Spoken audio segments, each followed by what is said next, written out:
June 3, 2025 హన్మకొండలోని Rakesh విజయలక్ష్మిల సంస్మరణ సభలో స్థానిక ప్రజా సంఘాలు, వరంగల్ హన్మకొండ జిల్లాల ప్రజా సంఘాలు మాట్లాడుతూ, ఇది ప్రజలపైన చేస్తున్న యుద్ధమే తప్ప ఏదో ఆదివాసీలపైన మావోయిస్టులపైన కాదు.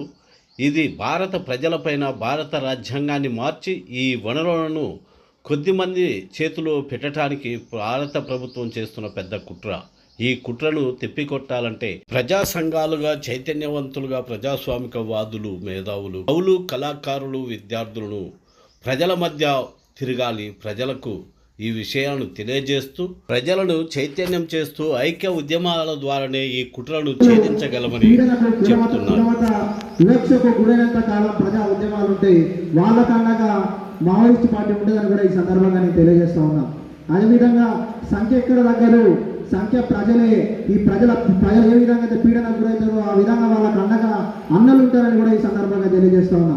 అదేవిధంగా శాంతి చర్చలు పాకిస్తాన్ తోటి చర్చలు జరిపే ప్రభుత్వాలు ఈ దేశ పౌరులైనటువంటి ఆదివాసులతో చర్చలు జరపడానికి ఎందుకు భయపడుతున్నాయి అని కూడా ఈ సందర్భంగా తెలియజేస్తా ఉన్నాం. ఈరోజు ఈ శవాలకు ఇంత దారుణంగా భయపడతాయని చెప్పి దాదాపు నేను 20 సంవత్సరాలు అయితే ఎప్పుడు అనుకోలేదు శవాలు భయపడతాయని.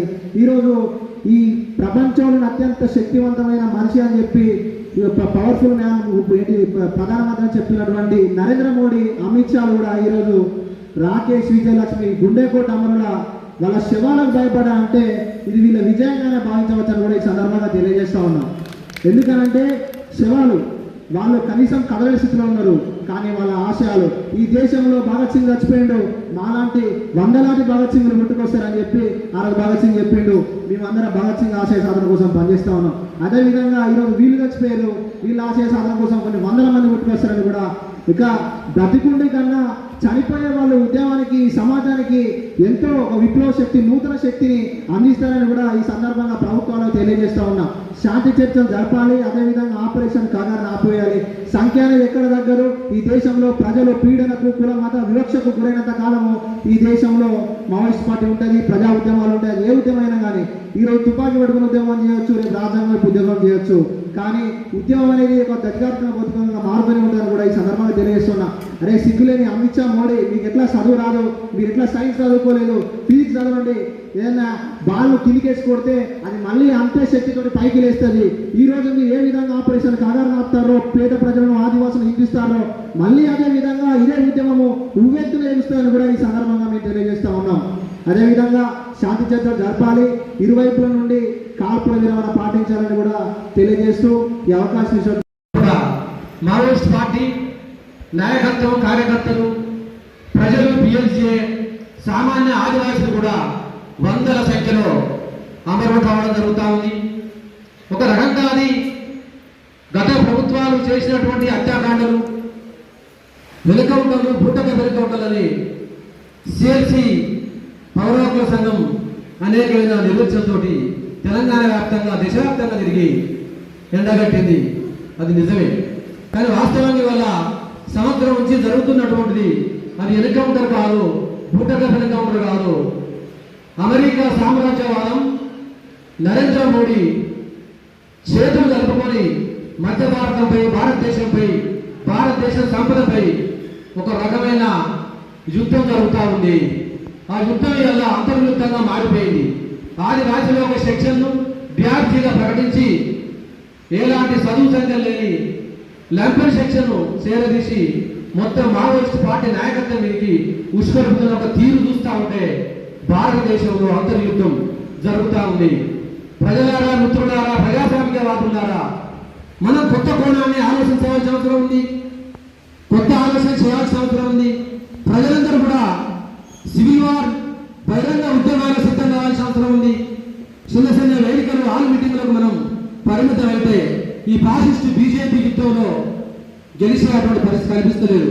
కాబట్టి ఎక్కడికక్కడు ప్రజలు, ప్రజాస్వామికవాదులు, ప్రజా హక్కుల సంఘాలు, భారతదేశ వ్యాప్తంగా ఉన్నటువంటి ఆదివాసీ సమూహాన్ని మనం కదిలించాల్సిన అవసరం ఉంది. ఒక్కొక్క ఎన్కౌంటర్ మనం నిజాలు చేస్తూ ఉంటే 20 మంది 30 మంది 50 మంది ఒక రకంగా అర్రాసు పెట్టి హత్య చేసినట్టు కేంద్ర పాలకుడు ప్రకటిస్తూ ఉంటే గుండెలు పగిలిపోతూ ఉన్నాయి. కాబట్టి మిత్రులారా, భారతదేశంలో నూతన ప్రజాస్వామిక విప్లవం కోసం 20,000 మంది భారత మాత బిడ్డలు అమరులు కావడం జరిగింది.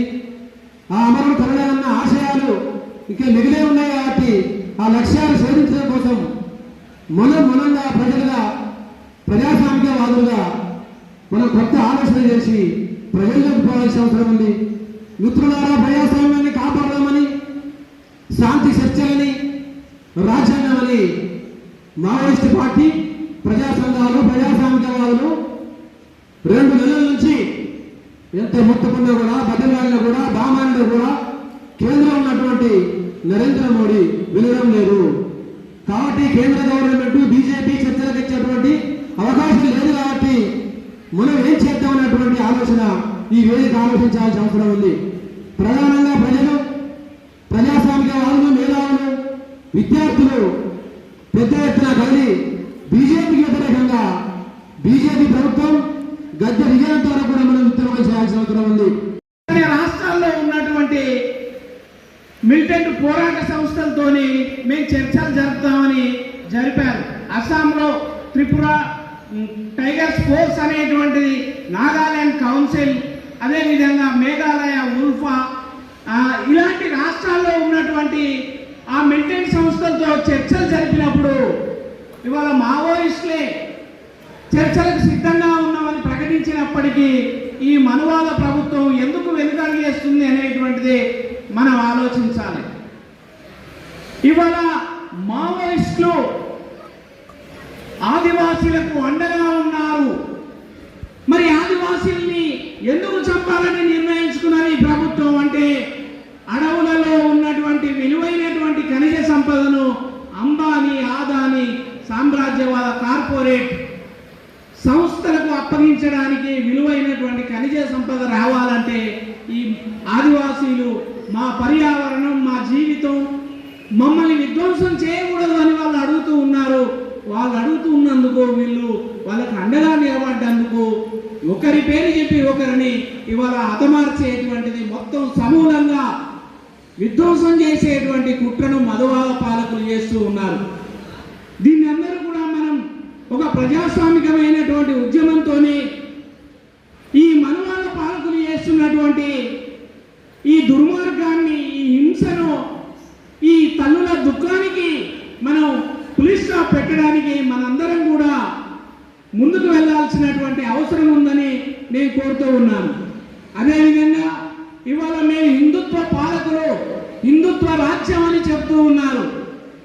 రామాయణంలోనే మీ మధ్య ఆసియా నుంచి వచ్చినటువంటి మీ రాముడే, మీ ఆర్యుడే ఇక్కడి ద్రవిడైనటువంటి రావణుని చంపినప్పుడు మీరు పవిత్రంగా మీ యొక్క అంత్యక్రియలు జరుపుకోవచ్చు అని మీ రాముడే చెప్పిండు.